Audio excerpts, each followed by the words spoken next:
So today I want to talk to you about 3 things that can hugely damage your website as a professional musician. So maybe you're getting no clients from your website, you're getting no quote requests through at all, and that is therefore a massive waste of money and waste of your time building and setting up your website. This can leave you feel really frustrated. It can be very frustrated trying to build a website because you're thinking, where am I going wrong? I thought my website was good. Why are people not interested in it? Why are people leaving my website and not filling out my quote forms? So I've got my own websites. I've taken multiple courses on how to build effective websites as well. And I've also seen hundreds of websites from other session musicians around the world. So I have a good idea of what works and what doesn't work. I'm also going to be referring to a book called Building a Story Brand by Donald Miller today.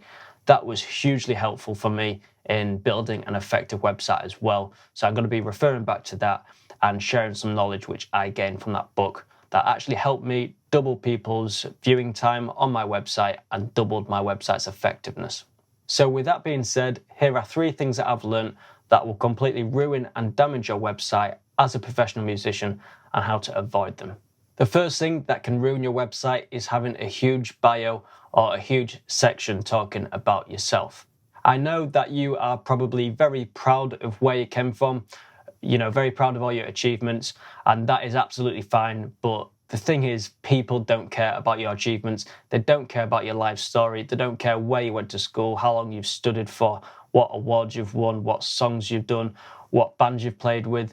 People don't really care about that sort of stuff in that detail. Very basically, a website's job is to convert people. And with your website, you need to grab people's attention. And you talking about yourself doesn't grab their attention. People have come to your website because they're looking for a musician to solve their problem, no matter what that may be. They may be looking for a musician to fill in for a musician they know live. They may be looking for a recording musician for their song, or they may be looking for a teacher to help them with their skills as well. So basically, that person's come onto your website looking for someone to solve their problem, and that is all they want to find out, if you are the person to solve their problem. They don't want to hear about your life story, about all the things that you want to flex about online. They don't want to hear about that. They just want to know that you are the person for the job. This is because everybody is quite naturally selfish in that respect. Everybody has their own goals, their own dreams, their own ambitions. And when you're talking about yourself on your website a lot, that perceives you as being the hero and the hero of that person's story.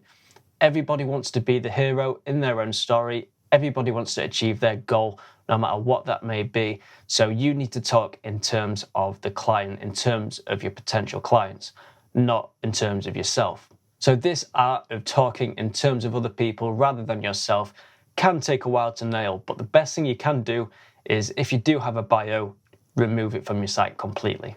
If you really do feel like you have to have a bio, then at the very least, put it on a separate page elsewhere, away from your homepage, so that person and a website visitor can go and look at that if they want to. But just don't put it in their faces as soon as they come to your website, because that will turn people off immediately. I'm not trying to offend anybody that does have a bio on their website. People put bios on the website for one reason, really, and that's not to show off. I don't think people are like that. People put bios on the website to build authority, to show people their skills and what they can do. But the thing is, this doesn't build authority as much as you may think it would do. There are really only 3 ways or 3 things you can do to show your authority online without negatively affecting your messaging towards that client. And that is through reviews and testimonials, through examples of your work, and through logos of companies you've worked with. Those are the 3 best ways and the most effective ways to build authority, not through a massive bio talking about yourself. The second thing that's going to ruin and damage your website's performance is too much wording. So I'm going to bring back an old school sort of principle here that really makes a lot of sense when you do draw it into websites. So naturally, us humans, we want to conserve as many calories as possible. Those are our survival instincts. That's why we don't really do anything out of our comfort zone very often, because we want to conserve our calories. We want to do things as efficiently as possible so we don't burn as many calories, so we don't starve. So it's very interesting to know that when people are reading they are burning calories. And when people work extremely hard to try and understand something, especially when they're reading something, that burns even more calories. So if you've got a lot of wording on your website and your messaging is very confusing, you're not to the point, and people don't quite understand what you offer, or they don't quite understand if you're the right person, or they don't quite understand what you can do for them, then that is going to make that person burn more calories. Because they're burning more calories trying to understand that, trying to understand your website and your messaging, then people will U-turn very quickly, because they don't want to spend their calories, they don't want to burn their calories trying to understand you when they can conserve them for other things. A really good exercise to do with this, I'd recommend you doing right now if you have a website, is to halve the wording on your website. Go on your homepage, count the amount of words on it, and then aim to cut that exactly in half. As soon as I did this, it absolutely blew my mind on how effective it was. As soon as I halved my wording, people actually spent twice as long on my website. And you would think, how do they spend twice as long when there's less things to read? But the thing is, people don't read everything, especially if there's a lot of wording. And that is why they don't read it, because people see massive paragraphs and paragraphs, and people just think, I'm not reading that. I want to understand what this service is about in as little as time as possible. So people will very happily read a couple of sentences, but when it comes to paragraphs and paragraphs, they're not going to sit and waste time throughout their day and burn calories reading that. So for all the sentences on your website that doesn't back up a specific point, that doesn't have any meaning, or doesn't directly talk to the client, then just delete it. It's doing nothing for you, it's doing your website a disservice, and it's making people want to turn away from your website. Simple messaging works more, less is more in this case. Half the wording on your site, and you will be amazed at the difference it makes. The third thing that people do on their websites that is damaging their performance is not having a call to action.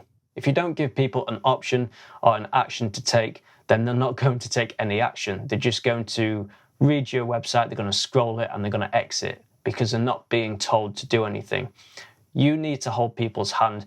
And, people, you like to think the majority of people are pretty smart, but you'll be surprised at how much you have to hold people's hand, especially when it comes to business and messaging online. A call to action can be anything like contact us, or find out more, or get a quote, or get a free sample.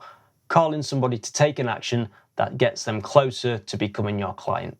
This call to action button needs to be big, it needs to be bright, the text in it needs to be big, and it needs to stand out above everything else on your website. This also needs to be placed 3 or 4 times on your homepage at multiple points, and ideally it needs to also be above the fold of your website, which means that when someone loads up your website, they need to be able to see it straight away without scrolling down, whether that's on their mobile or tablet or desktop.